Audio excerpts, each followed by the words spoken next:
Hi, I'm Jennifer Tomlinson, Global Channel Marketing Lead at Microsoft. Welcome to the Partner Marketing Pros podcast, where we have candid conversations with Microsoft partners all over the world who have achieved strong customer acquisition and retention from their excellence in marketing. In this podcast series, our partners are going to share marketing experiences, secrets, and best practices, as well as practical advice and resources that can help you improve your marketing results and drive growth. I'm excited to introduce you to your host today, Joanne Charlie, Chief Marketing Officer at Neural Impact. She is a professor of marketing at Capilano University in Canada, digital neuromarketer, and 35-year technology industry expert who has worked with Microsoft partners around the world to help transform their customer acquisition to align with the needs of the new Cloud Buyer 2.0. In this episode, we will explore how to use high-engagement marketing strategies and tools to drive an increased rate of prospect-to-buyer conversion. It should be a topic of a lot of interest to our partners. Joining the conversation today is a guest partner, PowerObjects, an award-winning Microsoft Dynamics 365 solutions provider based in Minneapolis, Minnesota, with a rapidly expanding global presence. And we would like to welcome Jeff Wedren, Associate Vice President of Global Marketing at PowerObjects, who's calling in today from Minneapolis. So welcome, Jeff. Thanks for taking the time today to join us. You're described as a marketing leader who's not afraid to embrace non-traditional marketing techniques, and you set big, hairy, audacious goals with your team, which I'm hoping can provide some great inspiration to our listeners. Well, thank you for having me today. I really appreciate it. I'm really fortunate to be a part of an organization that values marketing, really from the bedrock of the organization. So, all the way from the top to bottom throughout the organization, marketing is given quite a bit of respect and investment throughout the years. And, I'm the benefactor of that good thoughts. Great. Well, I want to start by going old school in terms of high impact conversion activities. I want to ask you about the more traditional outbound activities like events and trade shows and email marketing and anything in which you initiate the conversation and send a message out to prospects. So can you tell us what kinds of innovative tactics have made a difference for your lead conversion? Yeah, we do so much. We've really expanded not only from just being CRM focused, but to really encapsulating the entire Microsoft Business Applications platform. And then we've expanded globally as well. So we've had a lot of challenges in terms of learning and really adapting to more of a fast-paced moving environment that is now global for us and expands out further beyond the technologies that we sort of grew up on. So, we do tons and tons of different types of activities. I think events for us are a big part of what we do. And, I think one example in particular is an event that we did this past year, which we really wanted to provide guests, prospects, sort of a once-in-a-lifetime experience, because we knew that we kind of had the backing of Microsoft and the backing of some other folks that really gave us an opportunity to try something different and get out there. So we did this once in a lifetime. We had a Porsche experience where we had a list of prospective folks that we wanted to provide this experience, try to penetrate those accounts. And so we put together this, a white glove experience where they got to come in, they got to drive some really nice cars. So we created this really amazing experience, but really in terms of driving to that experience, we created an entire digital campaign as well as just real traditional, reach outs to make sure that we got across the message of what we were trying to do. But it was really a high impact event where, we were able to showcase our expertise, our brand, and sort of pull it all together into something pretty special. Right. So I want to pivot to inbound marketing because much of the buyer journey today takes place before a prospect even speaks to your sales team.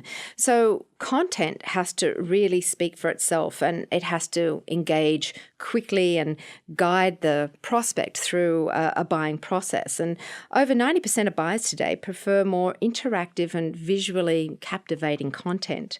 And PowerObjects is a real leader in terms of using video assets. And I wanted you to expand on your objectives for your video marketing strategy.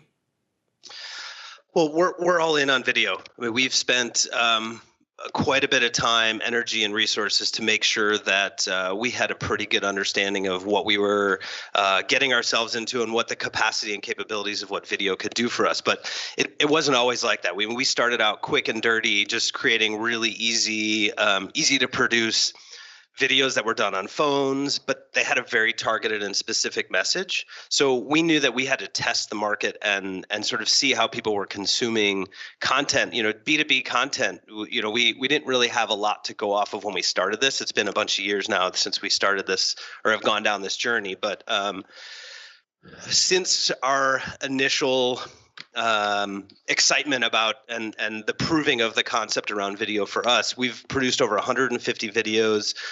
We have a full team of video folks internally. We've created our own video studio. And so again, we're all in. And so our whole philosophy around it is providing quality content, or I would say quality is part of it, but really relevant content that's speaking to different audiences that we're reaching out to. And our philosophy has also been about creating and providing genuine content that people want to consume. It's not salesy. It's not really, it's more, in a lot of cases, it's top of the funnel type of content where we can then drive to much deeper, more in-depth targeted content, whether it's written case studies, more technical white papers, things like that. But we use video in a ton of different ways, from recording or from recruiting and our recruiting efforts all the way through trying to help sales close deals. Okay, so it sounds like you have lots of different types and formats of video for different objectives, like different audiences, perhaps different personas, or maybe different prospects in terms of where they are in the buying journey. Or how does it all fit together? Well, we've really pivoted as we've seen the power of video and some other pieces of content that we create. We're really trying to align ourselves to really help drive opportunities forward. So we have a couple of different ways in which we determine our video strategy. We do everything from what we call Dynamics 365 in Focus, which is more of like a video blog type of content, to full-blown video case studies. So we'll go out and usually it's typically about once a quarter because they're really highly produced. We're on the ground, a lot of people involved, a lot of production goes into these much bigger video success stories. But we target areas in which we see we have holes in our content or in terms of our messaging, and really providing, we want to just be able to provide a much deeper, more engaged type of content around a specific customer and what we provided for them. As well as we produce tons of different culture videos, right? And a lot of that goes more towards validating PowerObjects that we are a company that someone wants to work with, or as well as our recruiting efforts. I mean, we're hiring globally, and so we have a lot of recruiting needs. So that fills that void. And then as well, we do news. So when we go out to shows, when we go out to conferences, we typically take someone there with us that's providing video coverage for us, and then we cut those up and use them in all sorts of different ways, whether they're updating where we are in the world, to just kind of fun updates that we sort of help fill the gaps in some of the content and some of the messaging that goes out. Great. So does the PowerObjects sales team use videos separate to sort of that marketing application of them that you've just described, those blogging videos or the culture videos? How does the sales team use videos? Well, they can use them in a ton of different ways. I think the main applications for our videos are really twofold. So they're using them in their presentations to really fill out. So if they have specific opportunities that they're in during their presentations, they actually have access to our entire catalog, so they can grab the most relevant videos, put them into presentations, and And those have been very effective because it actually shows them beyond just that conference room or where they're at. It really gives them a flavor of who PowerObjects is about and validates our work. And then more recently, we've spent and invested in certain areas where we thought marketing and video could help close deals. And so we've been brought into the RFP process a bunch, as well as really kind of closing some deals and providing some change management videos that have helped really kick off some of these really big transformative projects around these global organizations that we're working with. And so, the fact that we have this muscle has helped salespeople because they can use it in a ton of different ways. And we're really only just kind of getting into this portion, but so far so good. And it's shown some success already. Yeah, a video can make a real difference if it's applied well in the sales process. And you gave us some great examples. And adding a video to email, the statistics show that it increases click-through rates by up to 300%. And if your sales team is trying to book a meeting, that skyrockets up to about 500%. So it's all great news if we can try to integrate sales at the right and appropriate moment for the sales process. Absolutely, and I think that there is some hesitation by some folks to get into it because they feel like the production value has to be a certain way, or there has to be a certain investment, or they have to align themselves with third parties that can be really expensive. And I think we've proven that doesn't need to be. You can shoot really well done videos even on an iPhone. It's just a matter of putting a little bit of effort behind the post-production piece, and it's really not that complicated. And there's so many little software platform programs now for sales professionals to just to be able to use their desktop or even their mobile to film a little intro, a little introduction of themselves and add that as a video signature. That's very easy to do, shows the personality of the salesperson, credentialing themselves and having that human touch. So all those types of things make a difference as well.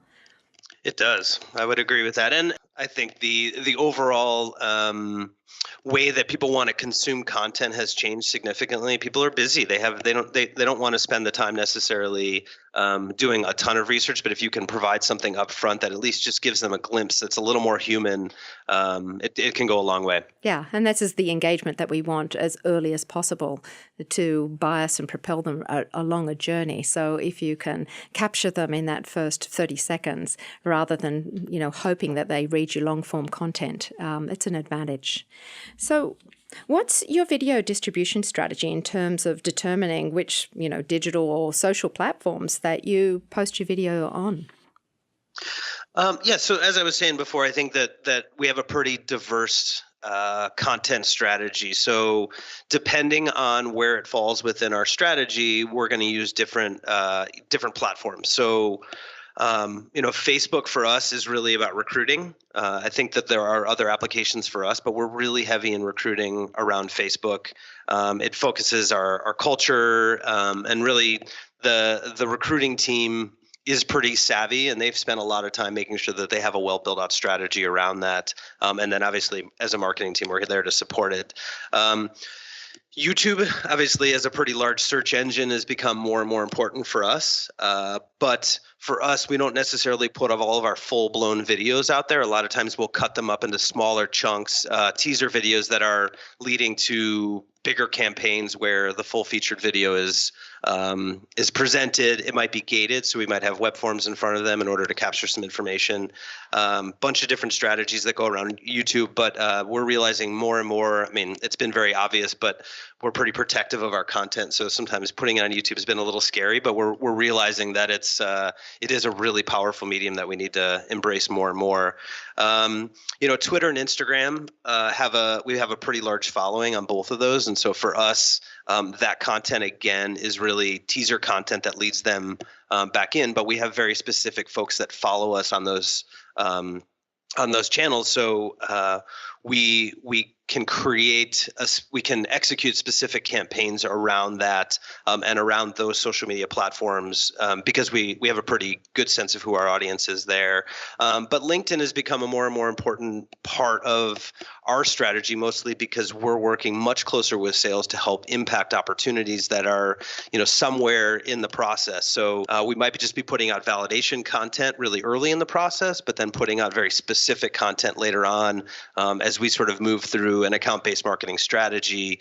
The video and even just supporting content around there get more, just deeper in our talents and what we provide. So how do you measure the success of your video strategy? What are the metrics that you typically use? So again, it depends on the actual content that we're creating, and so we have we have a weekly scorecard. So everybody in the organization has these scorecards and follows them, and typically it's a way for us to get a really high level sense of success or failure. Are we on track? Are we off track? So within our scorecard, we're measuring different types of content differently. We have a channel which we call POTV, which is sort of our video channel, and we have subscribers, and so we're trying to drive that. So we measure our subscribers and new subscribers on that list because ultimately that becomes a marketing list later on. The views of our videos, just basic views. We also measure our conversions pretty closely. So each video that goes out and in each instance of that video, so we might have a single video with multiple cuts to it.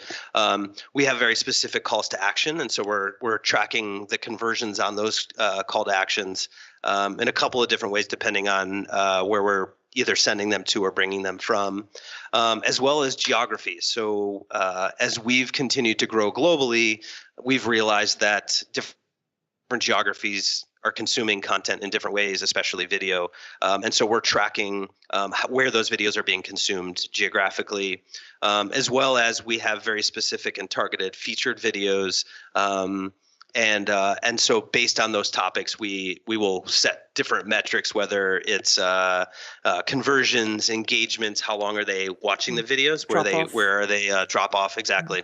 So it's a pretty diverse set of metrics. And again, I wish there was a manual to tell us how to do all of this, but we're muddling our way through just like everybody else. And as we start to see different metrics, we're latching on in different ways as we see our maturity within video, and then also the maturity within analytics. Yeah, and Aberdeen research findings say that video marketers get 66% more qualified leads per year. So it's a successful format for increased prospect to buyer conversion strategies, and especially for those marketers who are really tasked with providing leads and marketing qualified leads. It's a very handy tool, very effective tool to use. So PowerObjects has lots of different types of video, but if you could talk generally, what's the sweet spot in terms of video length that you found, times of day, best days of the week for posting? What are any clues for what generates the most interest from a video? Well, it's interesting because we do obviously have those measurements, but we don't, in terms of time and when we put them out there, we have so much content that for us, it's really more about the why we're putting it out there versus the when, and their needs are going to be different. And so, typically we're not keeping them over 2 minutes in length. Again, our deeper, bigger, more involved videos where it might be a very in-depth look at a customer and the technology, those could span up to 3 minutes, but we know the drop-off rate is pretty significant over 2 minutes. And so, for us, it's really understanding our audience and the fact that they're watching video because they don't necessarily want to take the time or don't have the time to read an in-depth white paper or a really intense, other piece of content that's going to take more time. Our ROI measurements are different than a lot of other organizations because, we realize that we can't tie ROI to every single piece that we put out there. Every single investment that we put out there, whether it's video, written content, blogs, they're all intermeshed. And for me to say this video generated this ROI, it's not. We have all, from a leadership team perspective, come to the conclusion that it's not. It's a measurement that's very difficult to really hold a lot of weight against. Yeah. So advice here is test and track and be prepared to fail fast, change quickly, move ahead. Just sort of as a general rule for those partners that are starting and maybe, initially looking. I mean, the accepted wisdom that shorter is better. But as you sort of said, if you've got a big explainer video that has chunky content and the audience is expecting something in-depth, technically sophisticated, well, that's very difficult to do in 90 seconds. But if you're doing the shorter videos, the under 2-minute mark, as you said, has high retention rates, and they drop off pretty significantly when it's a bit longer than that. And studies show that best time of the week, if you're thinking about a day, it's Wednesday is a good day, and mornings 8 to 11 a.m. is generally got better reception than other times. But like you sort of said, it all depends. It really does. And the other thing is knowing your videos well. And I think that, from a content team perspective, video is a portion of that. But even knowing the videos and saying, hey, make sure you specifically pay attention between this time and this time within that video, especially if it's in an email and you're sharing it out, give them very specific times within the video. Like make sure you watch between, 1:30 and 1:45 because it really hits on a specific message. And I think that's specifically something a salesperson could take from that as they're sharing it out. Yeah. Good advice.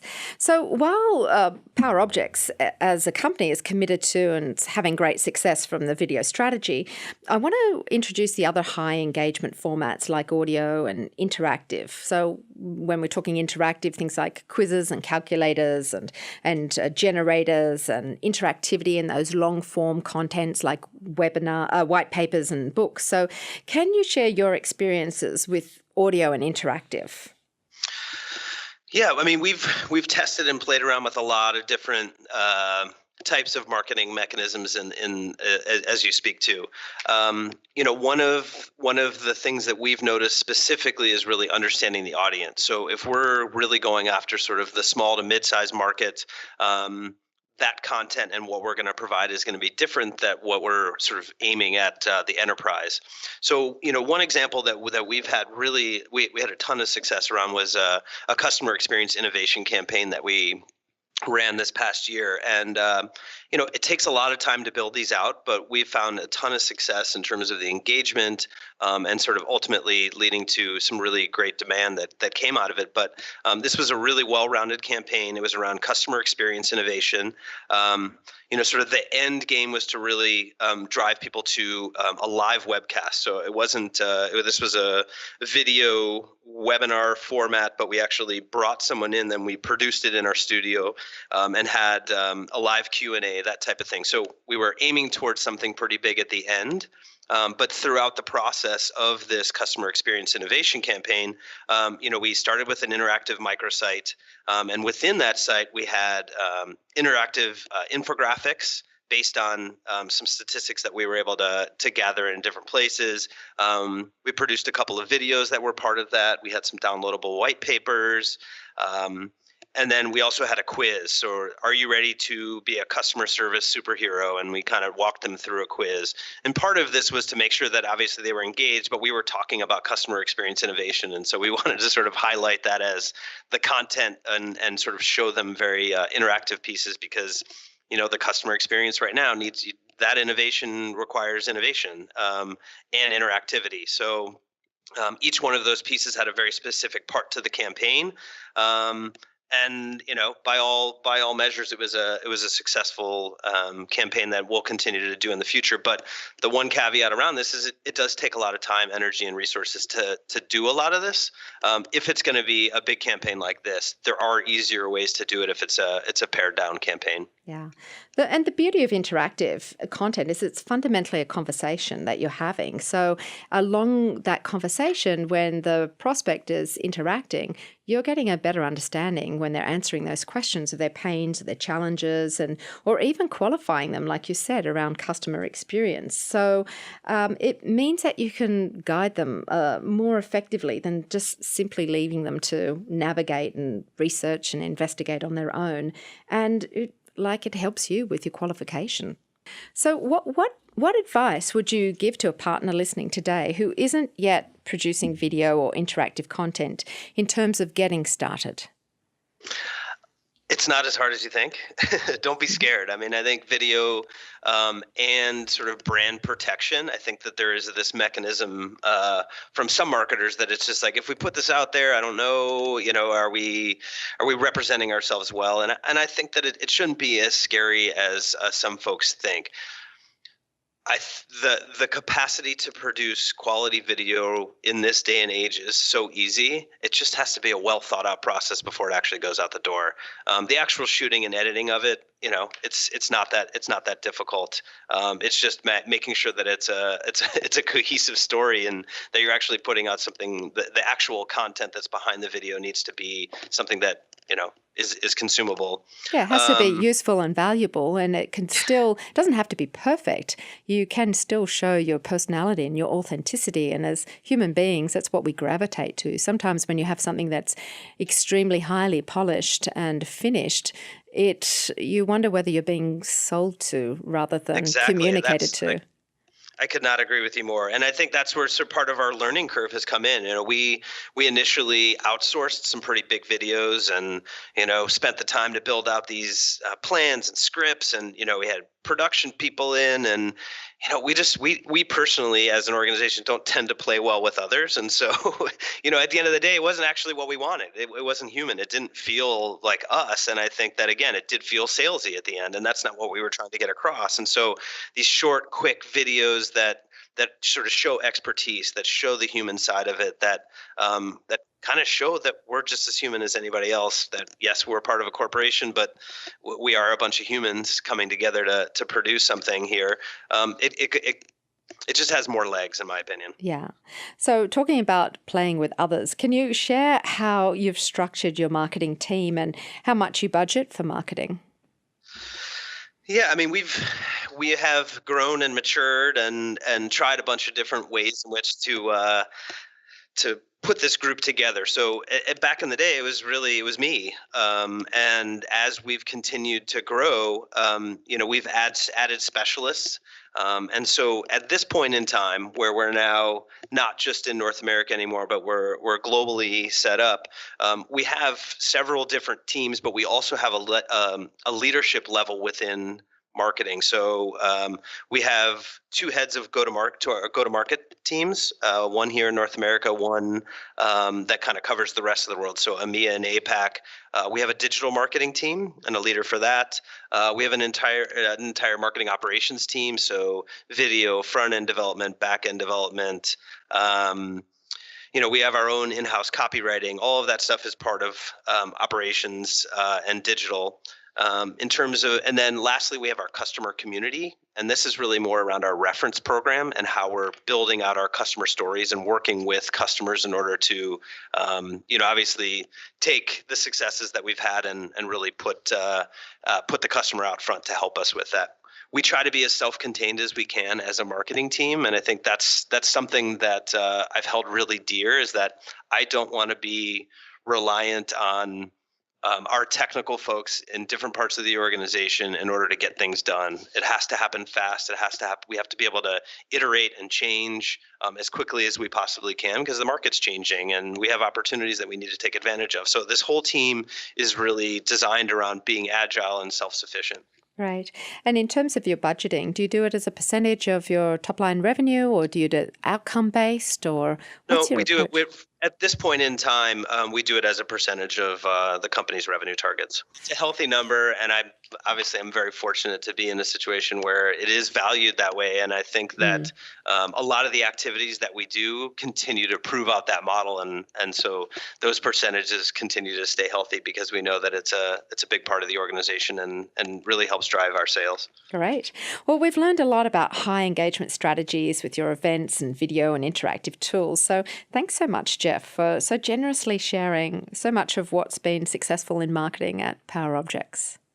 Well, I really appreciate it, and I hope that I love this channel, and I think that the partner community is a really great space to be in, and I think Microsoft and Dynamics right now is an amazing market to be a part of, and the audience that's tuning into these, I think there's a lot of room for all the marketers in this space to grow.